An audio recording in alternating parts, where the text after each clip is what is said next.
Okay, today I'm installing a cold air intake on my 2017 Kia Rio.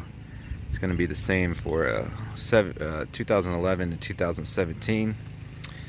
It's also going to be the same for the Hyundai Veloster because nobody really actually makes a cold air intake for the Rios because nobody modifies them except for me because I'm retarded.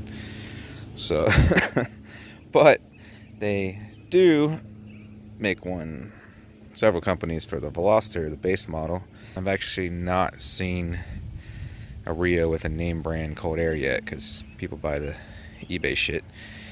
And this one on the Veloster with the same engine again is an 8 horsepower gain. So this is pretty cool. It actually comes with the dyno charts. Like I said, 8 horsepower gain. 7 foot-pounds of torque. For those of you who don't know, this is wheel horsepower. It's 138 at the crank, but you lose power to the wheels with every vehicle you run on the dyno. So before you go being, oh, car only has 100 horsepower, it's 138 from the factory. That's at the wheels. So that's pretty cool. I bought a few intake systems over the years, never seen one come with the dyno chart, and they got pretty nice instructions here on how to do everything. There's all the parts, and there is the part numbers for anyone wondering. Pulled my stock filter out just to see what it looks like. That's with 20-some thousand miles. It's still pretty damn clean. It looks like I mostly just get bugs. Alright, so you gotta pull this box out here, disconnect it from the throttle body. So I guess per the instructions, disconnect negative terminal. Then we got to take the engine cover off here so that we can disconnect the PCV hose up there at the manifold, valve cover, and then we'll pull the box out as a whole unit. So 10mm to remove the negative cable. Engine cover just pops off these little balls here. They're inside of the rubber grommet or whatever you want to call it. It just literally pops off. So then disconnect PCV hose. Okay, 10mm here to loosen the hose clamp, then it'll pop off your throttle body there.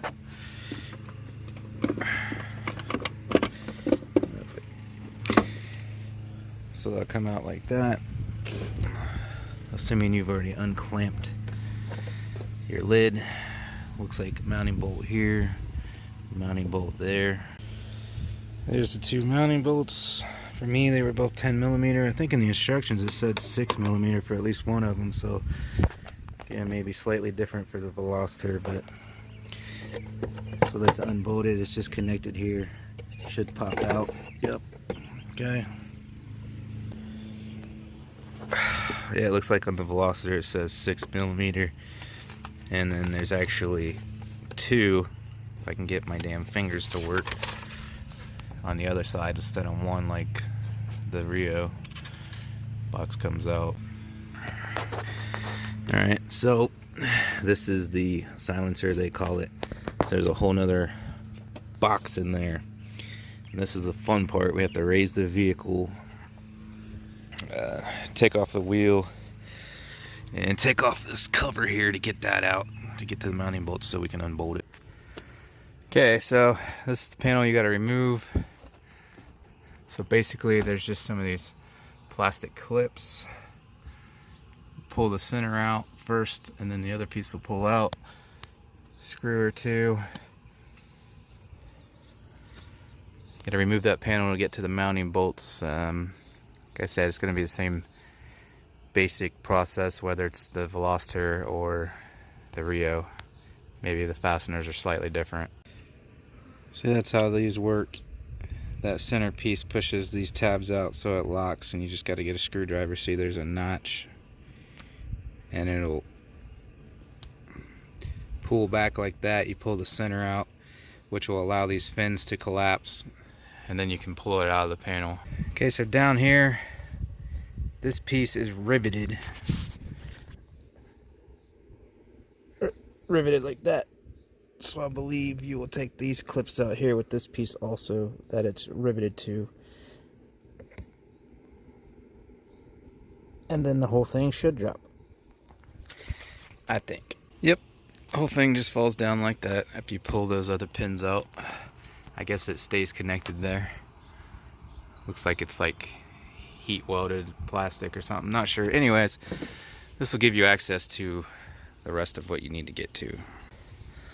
Okay, so then we got to remove the resonator box. On the Veloster, it said there was 3 bolts that holds it in. Again, for some reason the Veloster is 6mm and the Rio's 10mm bolts. But it said there was one here. Those are the same. Showed one for the bottom, showed one for the top. You got this one. And then there's this one hiding right here. Alright, I pulled those 2 out. There's one more hiding up in here. I can barely get my freaking head in here. I can't get the phone in far enough to show you, but it's right behind / under that yellow coupler there. At the top. So I think I got to get a little ratcheting wrench in through the backside here at the top. Alright, negative. You have to get it from the front here. Just like this one had a slot for the socket. It's just farther up. It's at the top there. You can get it from the front here. Alright, there's that piece of crap. That might explain the 8 horsepower gain on a 1.6. So, this is connected to the bottom of here. I still got to take this off. If you have somebody pull and wiggle on that at the same time, you can pop it out. This gets caught right here, and you have this line, don't break it, that is attached right here, so you need to unclip it. And then if you're careful, you can wiggle that out of there. And then there's these 2 tabs here. Pop them out like on the fender and you pull this piece out. In the instructions for the Veloster, it says something about releasing the clip for the fog light wire. I don't know if the setup's the same, but I didn't have to do anything like that to get it out. Resonator, clips, should be everything out. Yep, now it's just the install part. So now I got to install the reducer tube on the throttle body.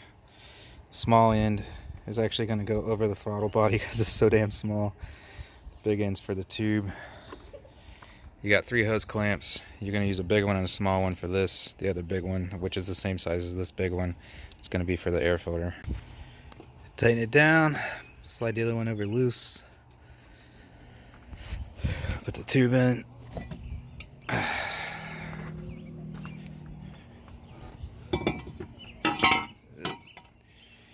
Try not to scratch it up.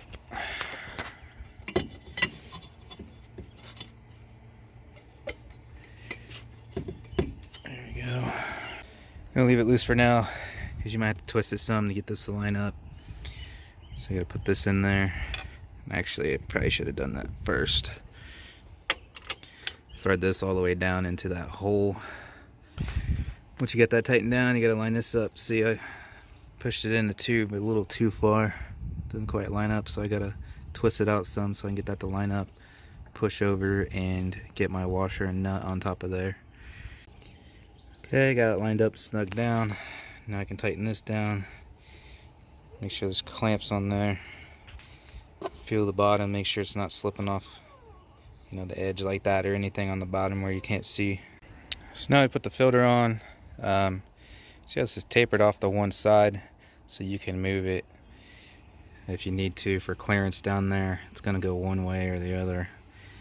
You might need to leave that loose until you get the filter installed. That way you can move it around if you have to. Well, let's throw this thing on here now. So it kind of just sits there like that. I have it pivoted to where more of the filter is hanging down. That way I get it further away from the engine bay for cooler air. It kind of gets, you got to kind of wedge it in between there and there. Like, probably be easier if you leave that unbolted up there first. Okay, Make sure you get that nice and tight. Last thing you want is your damn filter slipping off. Okay, so now gotta run the new PCV hose. The hose clamps I got. Okay, runs like that. Everything fits, so I really don't know why they don't market this for the Rio as well. But I mean, you got a little clearance issue right there, and the tip of my filter down there is touching part of the plastic panel, but I don't think it's going to cause any issues. This isn't tight, you know. Looks like it fits. It's the same damn engine and airbox. Make sure this popped back on. Okay, yeah, it's fully installed. So I mean, basically just put everything back on. I'm gonna put this fender back on and bolt it up in my wheel and all that. And but before I do that, I'm gonna leave this off here so we can get a neat little video of it running. Just got to reconnect my battery first.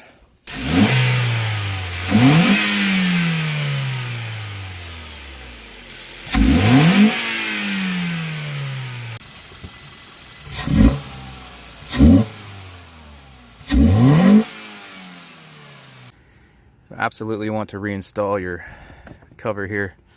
If not, your filter will suck up rainwater and kill your engine. So also because of that, you want to make sure you have every single fastener in place that you took out, everything lined up correctly to seal this off like it was. If you have any that are broke, replace them. So these are easy to break. Pull that back all the way, and then when you stick it in the hole, that's a little bit bigger than the hole, so you might have to like bend the tips in a little bit to get it to go in the hole, and then push the pin in to lock it. Alright, torque your wheel back down. She's all done. Go take it for a spin, see how it does, see if I can hear any of that inside the car. I'm sure I will because it's still stock exhaust. But not for long, because I've been waiting to do something with the exhaust until after I did the intake so we can hear the intake. Exhaust is next. Probably do a little pool videos that won't be included in this, so stay tuned for that, but we'll see what I'll throw in this one. But I'm going to do a more elaborate like pool video and shit later with the intake before I do the exhaust.